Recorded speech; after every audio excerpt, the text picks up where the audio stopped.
السلام عليكم ورحمة الله وبركاته. بسم الله الرحمن الرحيم. الحمد لله والصلاة والسلام على رسول الله وعلى آله وصحبه أجمعين. أما بعد. Donc, alhamdulillah, comme d'habitude, Inch'Allah Ta'ala, on va faire place à la traduction du cours passé, donc du cours précédent. Et il s'agit ici de la suite du hadith de Omar radiyallahu anhu. Le hadith, donc, le deuxième hadith, le Cheikh Hafidahullah dit, ce hadith est aussi rapporté, donc est rapporté également par Omar radiyallahu anhu. Et l'auteur ne l'a pas fait intentionnellement.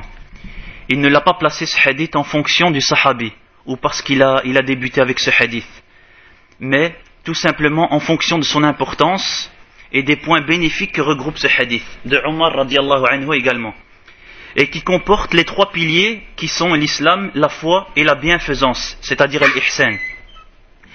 Et c'est pour cela que c'est parmi les hadiths qu'on devance et qui sont placés en premier. Le hadith, selon Omar radiyallahu anhu également dit, il a dit également, car le premier hadith est aussi rapporté par Omar. Donc le premier hadith, innamal a'malu binniyat. Et il dit, donc, c'est-à-dire Omar radiyallahu anhu, nous étions assis chez le prophète sallallahu alayhi wa sallam un jour. Les compagnons du prophète alayhi salatu wassalam étaient assidus dans le fait de rester ou d'accompagner le prophète sallallahu alayhi wa sallam pour demander la science auprès de lui. Et leur travail ne les empêchait pas de manquer les assises du prophète sallallahu alayhi wa sallam. Ils faisaient les deux. Et certains d'entre eux travaillaient et envoyaient des personnes à leur place. Et ensuite, ils prenaient d'eux ce qu'ils ont appris du prophète alayhi salatu wassalam. Et ce hadith, Omar radiyallahu anhu raconte ce qu'il a entendu. Il dit, il apparut auprès de nous un homme avec des habits d'un blanc éclatant et des cheveux d'un noir éclatant également. Et pendant qu'il était en pleine assise avec le prophète alayhi salatu wassalam, cette personne apparut avec des vêtements très propres, blancs, des cheveux très noirs, son aspect extérieur, c'est comme s'il vivait avec eux, alors que personne d'entre eux ne le connaisse. Et on verra par la suite, Inch'Allah, on verra ensuite la raison de cela. Et le fait de s'habiller en blanc, c'est recommandé, comme il rappelle Cheikh Hafidahullah, dans le fait de ressembler au prophète sallallahu alayhi wa sallam. Et il nous l'a recommandé aussi en disant, alayhi salatu wassalam, vos meilleurs habits sont les blancs. Mais cela n'est pas une obligation, cela est meilleur. Et le prophète sallallahu alayhi wa sallam s'est habillé avec autre couleur que le blanc. La poursuite du hadith, Omar radiyallahu anhu dit, et on ne voit en lui les traces de voyage. Et Cheikh Hafidahullah dit, cette personne n'est pas connue chez eux. Il n'habite pas la ville. Ses cheveux sont noirs, pas de traces de poussière ou de changement de couleur provoqué par le soleil. Ses habits ne sont pas sales, au contraire, très blancs. Donc, si c'est un étranger, cela se verrait par son aspect extérieur. Et surtout, à l'époque, les moyens de transport et les conditions de transport ne sont pas ceux d'aujourd'hui. Et Omar radiyallahu anhu dit, et personne d'entre nous le connaît. Les compagnons du prophète alayhi salatu wassalam ne le connaissaient pas. Donc, il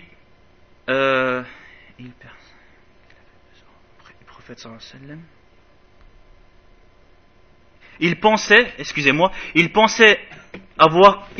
donc les compagnons du prophète alayhi salatu wassalam, ils pensaient avoir un besoin auprès du prophète sallallahu alayhi wa sallam, c'est-à-dire d'apprendre sa religion, comme toutes les autres personnes qui venaient d'endroits divers pour apprendre la religion, apprendre l'accomplissement de la prière, le jeûne, le tawhid, apprendre la science en petite quantité ou en grande quantité est très important.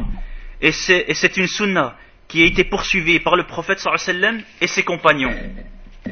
Et cela a été poursuivi après le prophète alayhi salatu wassalam par ses héritiers, les savants, en transmettant leur science, et ceci est parmi les meilleurs bienfaits. Le prophète alayhi salatu wassalam dit, celui qui entreprend un chemin pour apprendre la science religieuse, Allah subhanahu wa ta'ala lui facilite un chemin vers le paradis. Et avoir contact et prendre la science avec les savants par téléphone ou par internet ou autre, cela constitue une demande de science correcte et conforme. Et la suite du hadith, Omar radiallahu anhu dit, jusqu'à ce qu'il s'est assis auprès du prophète sallallahu alayhi wa sallam et a collé ses genoux à ses genoux. Cet homme, c'est comme s'il connaissait le prophète alayhi salatu wa sallam. Il s'est assis comme lorsqu'on s'assied auprès d'une personne qu'on connaît, une personne aimée, un ami. Et une personne étrangère, normalement, ne ferait pas ça. Elle serait timide, et en plus de ça, il plaça ses mains sur ses cuisses, alayhi salatu wassalam. Et ça, c'est une preuve qu'il le connaît, et qu'il est serein, mutma'in, par rapport à cet acte-là.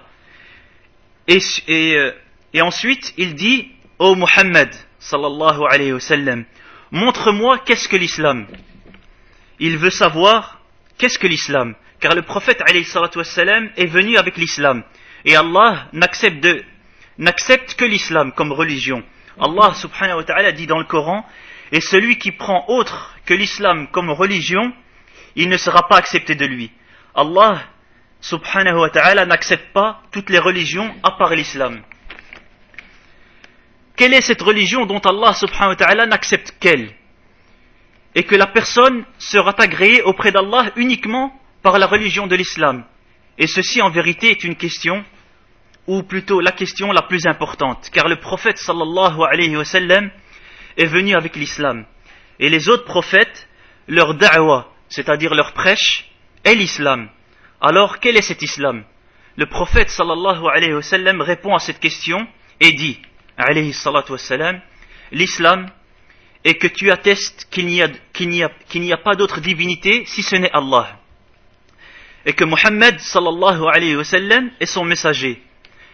Donc l'islam n'est accepté de la personne jusqu'à ce qu'il atteste et reconnaisse qu'il n'y a de divinité qu'Allah subhanahu wa ta'ala, et qu'il reconnaisse la prophétie de Muhammad sallallahu alayhi wa sallam. Et son sens est qu'il n'y a de divinité en vrai, yani digne d'être adoré qu'Allah subhanahu wa ta'ala. Les adorations qui sont faites pour s'approcher d'Allah lui sont vouées exclusivement. Et une adoration qui est faite pour autre qu'Allah ou est associée avec Allah, elle ne sera pas acceptée. Car tu as attesté al-uluhiyya, c'est-à-dire la seigneurie à Allah subhanahu wa ta'ala. Donc tu l'adores lui seul. Et toutes les adorations lui sont vouées. La prière, yani ta prière, ton jeûne, tes invocations, ta demande de protection, ta demande d'aide, ta peur, tout cela est voué uniquement à Allah subhanahu wa ta'ala. Et c'est-à-dire aussi dans tout ce qui lui revient de droit. La peur complète, elle revient qu'à Allah subhanahu wa ta'ala. La demande d'aide complète, le fait de s'en remettre à lui, at-tawakkul, tout cela est voué uniquement à Allah subhanahu wa ta'ala. Et en même temps, tu attestes de la prophétie de Muhammad sallallahu alayhi wa sallam. Tu reconnais que le dernier des prophètes, qu'il est le dernier des prophètes sallallahu alayhi wa sallam, et qu'il a remis le dépôt et a transmis la religion. Et si tu reconnais pas sa prophétie, il ne te sera d'aucune utilité le fait d'unifier Allah subhanahu wa ta'ala. Car fait partie du tawhid le fait de reconnaître la prophétie de Muhammad sallallahu alayhi wa sallam. Allah subhanahu wa ta'ala dit dans le Coran, dites, si vous aimez Allah, alors suivez-moi et Allah vous aimera. Celui qui aime Allah subhanahu wa ta'ala, il est obligé de reconnaître, de croire au prophète sallallahu alayhi wa sallam et de le suivre.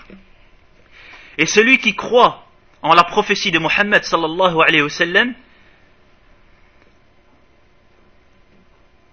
mais en même temps, il n'atteste pas que Muhammad sallallahu alayhi wa sallam a remis le dépôt et a transmis le message comme il le fallait, et qu'il s'est trompé dans sa transmission du message, alors celui-là est mécréant, qu'Allah nous préserve.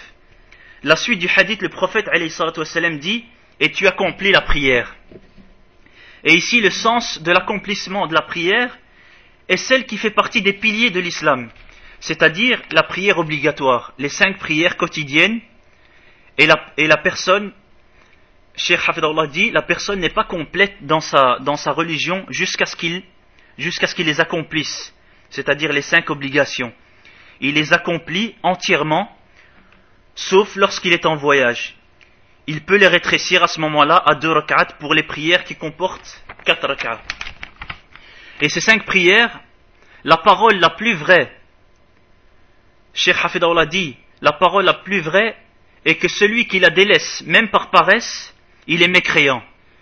S'il ne prie jamais par paresse, il mécroit, comme le prophète sallallahu alayhi wa sallam a dit, le pacte entre nous et eux est la prière. Celui qui la délaisse est mécréant.